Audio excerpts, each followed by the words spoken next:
She don't care.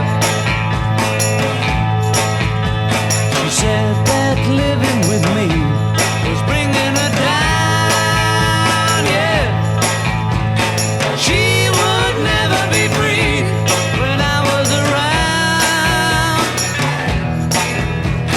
She's got a ticket to ride.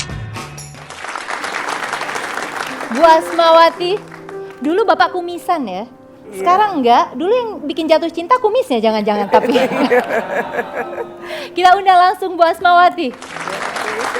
Istri Pak Marzuki Ali, anggota DPD juga dari Sumatera Selatan. Terima kasih Mbak Ira.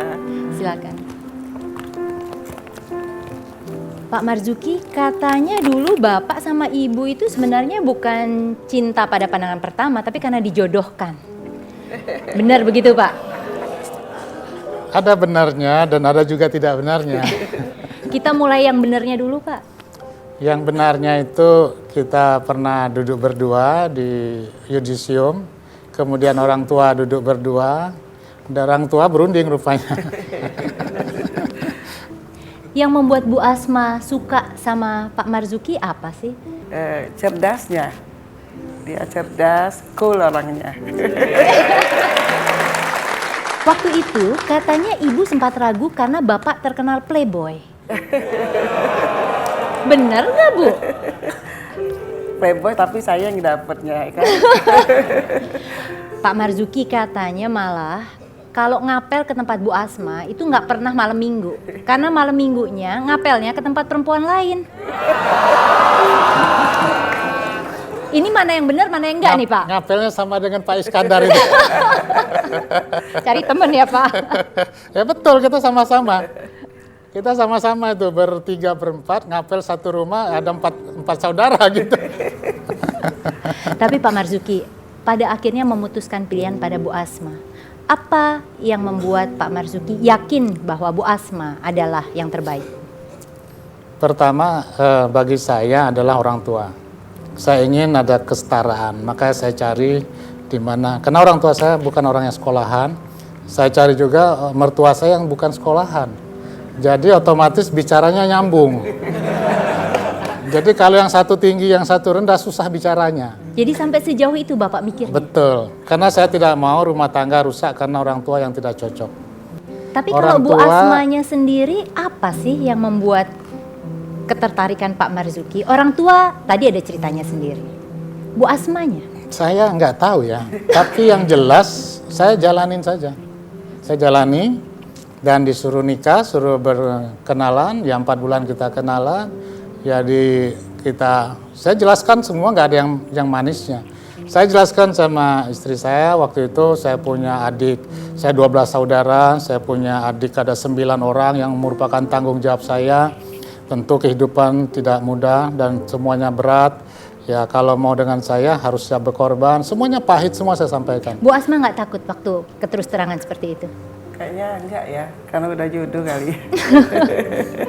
Bapak dengan Ibu menikah 7 tahun, belum dikaruniai momongan. Waktu itu katanya ada kabar-kabar bahwa Bapak diminta menikah lagi. Benar nggak tuh Pak?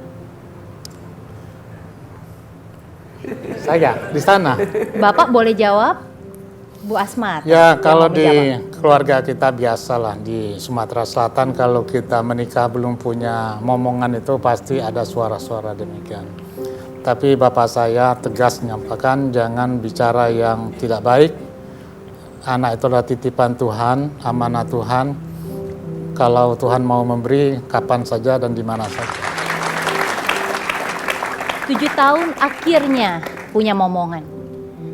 Kemudian tidak berapa lama punya momongan yang kedua. Yang kelihatannya ada cobaan lagi. Ada di layar. Yang pertama laki-laki Fadil ya. Iya. Yang kedua perempuan. Iya, Fadia Arlia namanya. Dan Diberikan ternyata Allah. Ada kesalahan waktu itu dari pihak rumah sakit yang mengakibatkan sekarang ada hal yang tidak sempurna. Anak saya itu mengalami Down syndrome. Pak Marzuki tidak ingin menuntut rumah sakitnya waktu itu? semua kejadian itu adalah kehendak yang Maha Kuasa, itu cobaan, dan kita dalam menerima cobaan itu harus sabar, dan kita ikhlas menerima itu. Allah itu Maha tahu, jadi kita tidak perlu persoalkan karena semua itu sudah kehendaknya. Dan kita kan tidak mengerti. Saya itu sangat rasional ya, logik. Anak saya sakit, bawa ke rumah sakit, saya kerja biasa. Saya itu tidak pernah berpikir anak saya sakit, saya jagai siang malam, tidak pernah berpikir demikian. Anak sakit, bawa ke rumah sakit, karena rumah sakit adalah tempatnya dan dokter adalah ahlinya, maka kita serahkan dan ada yang jaga, silakan, saya kerja seperti biasa. Saya selalu berpikir rasional. Memang kadang-kadang orang menganggap saya sangat tidak romantis ya, tapi semua Tapi itu, memang sangat tidak romantis ya Bu. ya betul. Jadi Ibu yang harus jawab Pak. Betul. Saya dengar dari istri saya bahwa saya tidak romantis. Rata-rata semua bilang saya tidak romantis. Tapi satu hal saya sangat bertanggung jawab. Saya tidak pernah membawa masalah kepada istri saya. Taunya istri saya senang saja gitu. Saya tidak pernah menceritakan sesuatu, termasuk saya ya, mau ditangkap, mau dijadikan apa, saya tidak pernah cerita dengan istri Kalau saya. Bapak dihujat, kalau kemudian Bapak statusnya tersangka, Ibu taunya dari siapa jadinya?